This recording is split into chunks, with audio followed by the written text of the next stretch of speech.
James Gunn Superman movie trailer release అవడానికి కొన్ని గంటల ముందు మార్వెల్ వారి అప్కమింగ్ సిరీస్ అయిన ఐరన్ హార్ట్ సిరీస్ సంబంధించి అఫీషియల్ ట్రైలర్ని రిలీజ్ చేశారు. Black Panther Wakanda forever movie ద్వారా Riri Williams AKA Iron Heart ఎంసీలోకి పరిచయమైంది. ఆ మూవీలో ఈమె కనిపెట్టిన వైబ్రేనియం డిటెక్టర్ వలన టాలోకాన్స్ గురించి బయట ప్రపంచానికి తెలిసే ప్రమాదం ఉండడంతో ఆమెను చంపాలని అనుకుంటాడు. అయితే వకండాకి చెందిన షూరీ అండ్ రమొండాలు ఆమెను కాపాడతారు. దీనివలన వకండాకి అండ్ టాలోకాన్స్కి మధ్య యుద్ధం కూడా జరుగుతుంది. ఇక మూవీ చివరిలో షూరీ టాలోకాన్స్ యొక్క సీక్రెట్ని వకండా ప్రొటెక్ట్ చేస్తుందని మాట ఇవ్వడంతో నేమోర్ రీరీ వెంట పడడం ఆపేస్తాడు. అండ్ షూరీ రీరీని తిరిగి చికాగోకి పంపిస్తుంది. అండ్ ఈ Iron Heart series story Wakanda forever events end అయిన కొద్ది రోజుల తర్వాత నుంచి ఉండబోతుంది. Wakanda forever 2025 April or మేలో జరిగే కథ. అండ్ రాబోయే ఈ ఐరన్ హార్ట్ సిరీస్ స్టోరీ 2025 జులైలో ఉండబోతుంది. ఎంసీయూ నుంచి రీసెంట్గా రిలీజ్ అయిన Captain America Brave New World and Thunderbolts movies యొక్క ఈవెంట్స్ ఎంసీయూ టైమ్ లైన్ ప్రకారం 2027లో జరిగాయి. ఇక థండర్బోల్ట్స్ పోస్ట్ క్రెడిట్స్లో మనం చూసిన ఇయర్ 2028. సో ఈ ఐరన్ హార్ట్ సిరీస్కి and present MCU timeline ఉన్న ఇయర్కి మధ్య 3 years డిఫరెన్స్ ఉంది. మేబీ ఈ ఐరన్ హార్ట్ సిరీస్ ఎండింగ్లో థండర్బోల్ట్స్ పోస్ట్ క్రెడిట్స్లోకి లాగా ఇన్ ఇయర్స్ తర్వాత అని చెప్పి స్టోరీని మనకు చూపించవచ్చు. ట్రైలర్ స్టార్టింగ్లో రీరీ క్లోజ్ అయి ఉన్న ఒక పిజ్జా షాప్కి వెళ్తుంది. ఆ ప్లేస్లో ఆమెకు ఎవరు కూడా కనిపించరు. ఆ తర్వాత ఆమె ఒక లిఫ్ట్లోకి వెళ్తుంది. అయితే ఆ లిఫ్ట్ ఆగిపోతుంది. అండ్ ఇక్కడ ఆమె నిజంగా చాలా తెలివైనదా లేదా అనేది చూడడానికి ఆమెకు ఒక టెస్ట్ పెడతారు. మరో 3 నిమిషాల్లో ఆ లిఫ్ట్లో ఉండే ఎయిర్ బ్రీతబుల్గా ఉండదు. నువ్వు దాని నుంచి బయటపడాలంటే ఆ లిఫ్ట్లో ఉన్న ఒక డివైస్ని బ్రేక్ చేస్తే నువ్వు గ్యాస్ మాస్క్ని కనిపెట్టగలవని చెబుతాడు. అయితే రిరీ అతను చెప్పిన విధంగా కాకుండా ఆమె తెలివితేటలను ఉపయోగించి ఆ లిఫ్ట్ నుంచి బయటకు వస్తుంది. మనందరికీ తెలిసిందే రీరీ విలియమ్స్ చాలా తెలివైనదని. అండ్ ఆమెకు ఈవెన్ ఎంఐటీలో స్కాలర్షిప్ కూడా వస్తుంది. ఐరన్ మ్యాన్ ఆర్మర్స్ని బేస్ చేసుకొని ఈమె తన ఓన్ ఆర్మర్ని క్రియేట్ చేస్తుంది. అండ్ ఇక్కడ ఆమెకు ఆ టెస్ట్ పెట్టింది Parker Robbins AKA the hood.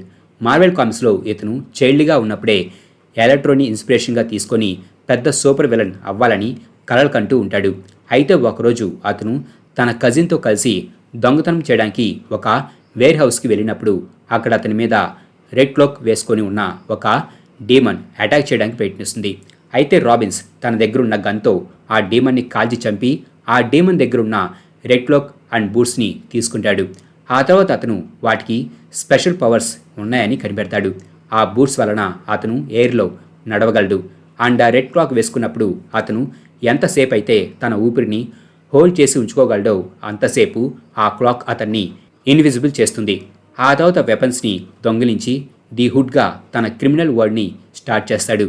And అతను తనకు తెలియకుండా డార్క్ డైమెన్షన్కి లార్డైన డోర్మామ్కి హోస్ట్గా మారతాడు.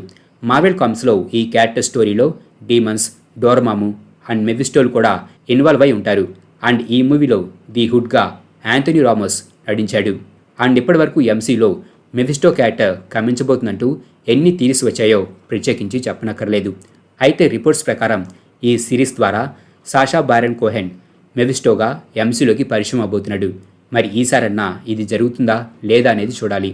అండ్ ఇక్కడ రాబిన్స్ విలియమ్స్కి జాబ్ ఆఫర్ చేస్తున్నాడు. చూస్తుంటే ఇక్కడ ఆమె అతనిచ్చిన జాబ్ ఆఫర్ని యాక్సెప్ట్ చేసినట్టుగా కనిపిస్తుంది. అయితే సిరీస్లో ఆమెకు తెలియకుండానే అతను చేసే క్రైమ్లో పార్ట్ అవ్వడం అండ్ అతని గురించి నిజం తెలిసిన తర్వాత ఆమె అతనికి ఎదురు తిరిగి ఫైట్ చేయడం మనకు ఈ సిరీస్లో చూపించబోతున్నట్లుగా ఉంది. అండ్ ఇక్కడ రాబిన్స్ ఇంతకుముందు చెప్పిన మ్యాజికల్ రెడ్ క్లాక్ని వేసుకొని ఉన్నాడు. సో ఈ సిరీస్లో మనకు టెక్ వర్సెస్ మ్యాజిక్ మధ్య జరగబోయే ఫైట్ని చూపించబోతున్నారు. అండ్ ఇక్కడ రీరీ ఎంఐటీలో ఉంది.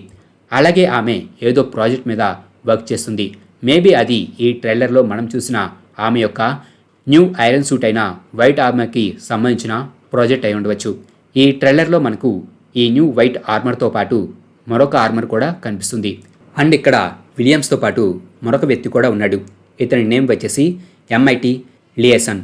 ఇతను ఎంఐటీలో వర్క్ చేస్తూ ఉంటాడు. అండ్ ఇతన్ని మనం ఇంతకుముందు కెప్టెన్ అమెరికా సివిల్ వార్ మూవీలో చూసాం. ఆ మూవీలో టోనీ స్టార్క్ ఎంఐటీలో ఇచ్చే ప్రెజెంటేషన్కి ఇతను హెల్ప్ చేస్తాడు. ఈ క్యారెక్టర్లో జిమ్ ర్యాష్ నటించాడు. ఇతను 2012లో వచ్చిన ది డిసెండెంట్స్ మూవీకి గాను బెస్ట్ రైటర్గా ఆస్కార్ అవార్డుని కూడా అందుకున్నాడు. అండ్ ఈ షాట్లో అతని ముందున్న ఒక డివైస్ పైన 2025-07-25 అని డేట్ కనిపిస్తుంది. సో ఈ సిరీస్ స్టోరీ జూలై 25, 2025న సెట్ అయి ఉండబోతుంది. అండ్ ఇక్కడ మనకు కనిపిస్తున్న క్యారెక్టర్ వచ్చేసి కజిన్ జాన్. ఇతను రాబిన్స్కి కజిన్. కామిక్స్లో ఇతనిచ్చిన టిప్తోనే రాబిన్స్ అండ్ ఇతను వేర్ హౌస్లో దొంగతనం చేయడానికి వెళ్తారు. అలాగే ఇక్కడ విలియమ్స్ అబ్రాడ్లో ఆమె చేసిన ఇంటర్న్షిప్ తర్వాత ఆమె ఏదో ఒక ఐకానిక్ లాంటి దానిని బిల్డ్ చేయాలని అనుకుంటున్నట్టు రాబిన్స్కి చెబుతుంది. ఇక్కడ ఆమె చెబుతున్న ఇంటర్న్షిప్ వచ్చేసి వకండా ఫర్ ఎవర్ ఈవెంట్స్ టైంలో ఆమె కొన్ని రోజుల పాటు వకండాలో ఉంటుంది. అక్కడ ఆమె ఒక సూట్ని కూడా బిల్డ్ చేస్తుంది. సో ఇక్కడ ఆమె దాని గురించే చెబుతుంది. అలాగే ఇక్కడ రాబిన్స్ ఆమె మైండ్లో ఉన్న దానిని బిల్డ్ చేయడానికి కావలసిన టూల్స్ని అతను ఇస్తానని చెబుతాడు. టోనీ స్టార్క్ బిల్డ్ చేసే ఆర్మర్స్ లాంటి వాటిని బిల్డ్ చేయాలంటే చాలా ఖర్చుతో కూడుకున్న పని. ఆ ఆర్మర్స్లో ఉండే పార్ట్సే చాలా ఖరీదు చేస్తాయి. విలియమ్స్ డబ్బున్న అమ్మాయి కాకపోవడం వలన మనీ కోసం తన డ్రీమ్ ప్రాజెక్ట్ని బిల్డ్ చేయడం కోసం ఈ రాబిన్స్తో మొదట చేతులు కలిపి ఉండవచ్చు. అండ్ ఈ షాట్లో కజిన్ జాన్ మరో ఇద్దరితో కలిసి TNNL మీద అటాక్ చేస్తున్నారు. మేబీ ఇక్కడ వీరితో రాబిన్స్ అండ్ విలియమ్స్లు కూడా ఉండి ఉండవచ్చు. ఇక్కడ మనకు కనిపిస్తున్న మ్యాప్ వచ్చేసి చికాగోలో ఉన్న టన్నల్ మ్యాప్. ఈ ట్రైలర్ రిలీజ్ అవ్వకముందు రిలీజ్ అయిన లెగసీ ఆఫ్ రీరీ విలియమ్స్ ట్రైలర్లో అండ్ ఈ ట్రైలర్లో రీరీ తన ఐరన్ సూట్లో ఒక టన్నల్ లోపల వెహికల్స్ని ఫాలో అవుతూ వెళ్తుంది. ఆ వెహికల్ని కొన్ని డివైసెస్ క్యారీ చేసి ఆ టన్నల్ గుండా తీసుకొని వెళ్తున్నాయి. ఆ వెహికల్స్ని క్యారీ చేస్తున్న డివైజుల మీద TNNL అని రాసి ఉంది. చూస్తుంటే ఇక్కడ వారు ఈ టన్నల్ని యూజ్ చేసుకొని ఏదో పెద్ద దొంగతనం చేయబోతున్నట్లుగా ఉంది. అండ్ ఇక్కడ మనకు కనిపిస్తున్న క్యారెక్టర్ వచ్చేసి రోనీ విలియమ్స్. ఈమె రీరీ విలియమ్స్కి మదర్. అండ్ ఈ ప్లేస్కి పోలీసులు కూడా వచ్చారు. చూస్తుంటే వారు విలియమ్స్ని వెతుక్కుంటూ ఆమె హౌస్కి వెళ్ళినట్టుగా కనిపిస్తుంది. ఈవెన్ ఈ షాట్లో కూడా రీరీ విలియమ్స్ తన ఐరన్ ఆర్మర్ని తీసుకొని సిటీ బయటకు వెళ్ళినట్టుగా కనిపిస్తుంది. మేబీ ఇక్కడ ఆమె పోలీసుల నుంచి పారిపోతూ ఉండవచ్చు. అండ్ ఇక్కడ ఈమెతో పాటు తన ఫ్రెండ్ అయిన జో కూడా ఉన్నాడు. ఈ క్యారెక్టర్లో ఆల్డెన్ నటించాడు. ఈ ట్రైలర్లోని ఒక షాట్లో అతను ఆర్క్ రియాక్టర్ లాంటి డివైస్ ఒక దానిని పట్టుకొని మనకు కనిపిస్తాడు. సో చూస్తుంటే రీరీ విలియమ్స్ తన సూట్ని బిల్డ్ చేయడానికి ఇతను కూడా హెల్ప్ చేస్తున్నట్టుగా ఉంది. అండ్ ఇక్కడ MITలో ఆమె బిల్డ్ చేసిన వైట్ ఆర్మర్ సూట్ని వేసుకొని ఆ ఆర్మర్ని టెస్ట్ చేస్తుంది. అలాగే ఈ షాట్లో విలియమ్స్ ముందు మనకు ఒక హాలోగ్రామ్ కనిపిస్తుంది. అయితే ఇక్కడ ఆ హాలోగ్రామ్ యొక్క ఫేస్ని రివీల్ చేయలేదు. కానీ ఈ క్యారెక్టర్ మార్వెల్ కామిక్స్లో రీరీ విలియమ్స్ క్రియేట్ చేసే AI. ఈ AI పేరు నటాలీ. ఈ AI యొక్క ఫుల్ లుక్ని మీరు ఇక్కడ చూడవచ్చు. రీరీ విలియమ్స్ బెస్ట్ ఫ్రెండ్ అయిన నటాలీ వాషింగ్టన్ చిన్నప్పుడే చనిపోవడంతో ఆమెకు గుర్తుగా ఆమె క్రియేట్ చేసిన AIకి నటాలీ అని పేరు పెడుతుంది. అయితే ఇక్కడ నటాలీ చూడడానికి హాలోగ్రామ్గా కనిపించడం లేదు. మేబీ ఈ సిరీస్లో ఆమె ప్రాణాలతోనే ఉండవచ్చు. అండ్ ఈ షాట్లో రాబిన్స్ బ్యాక్ సైడ్న వైరస్ లాగా ఏదో స్ప్రెడ్ అవుతూ ఉంది. అతను రెడ్ క్లోక్ని యూజ్ చేయడం అండ్ డేమన్స్తో కాంటాక్ట్ అవ్వడం లాంటి వాటి వలన అతని శరీరం మీద ఇలా డార్క్ మ్యాజిక్ లాంటిది స్ప్రెడ్ అవుతూ ఉండవచ్చు. అండ్ ఈ షాట్లో రాబిన్స్ విలియమ్స్ మీద గన్తో షూట్ చేశాడు. అయితే ఇక్కడ మీరు గమనిస్తే హుడ్ తన మ్యాజిక్ పవర్తో ఆ బుల్లెట్ యొక్క డైరెక్షన్ని చేంజ్ చేశాడు. ఇక ఈ షాట్లో రీరీ విలియమ్స్ తనని చంపడానికి వస్తున్న ట్రక్ నుంచి పరిగెడుతూ ఉండగా AI అయిన నటాలీ విలియమ్స్ సూట్ని కంట్రోల్ చేసి ఆమెను కాపాడుతుంది. ఆ తర్వాత ఐరన్ హార్ట్ ఆర్మర్తో ఆ ట్రక్ని గట్టిగా కొడుతుంది. Invisible Iron Man issue number 11లో ఐరన్ హార్ట్ ఒక ట్రక్ని హిట్ చేసి ఆపుతుంది. సో ఇక్కడ దానినే రెఫరెన్స్గా తీసుకున్నారు. అండ్ ఈ షాట్ చాలా బాగుంది. ఇక ట్రైలర్ ఎండింగ్లో జో విలియమ్స్ని తన బంకర్ లోపలికి తీసుకొని వెళ్ళి ఆ ప్లేస్లో ఉన్న ఆర్మర్ని చూపిస్తున్నాడు. ఈ ఐరన్ హార్ట్ సిరీస్లో మొత్తం 6 ఎపిసోడ్స్ ఉండబోతున్నాయి. అండ్ మొదటి 3 ఎపిసోడ్స్ జూన్ 24న రిలీజ్ అవబోతున్నాయి.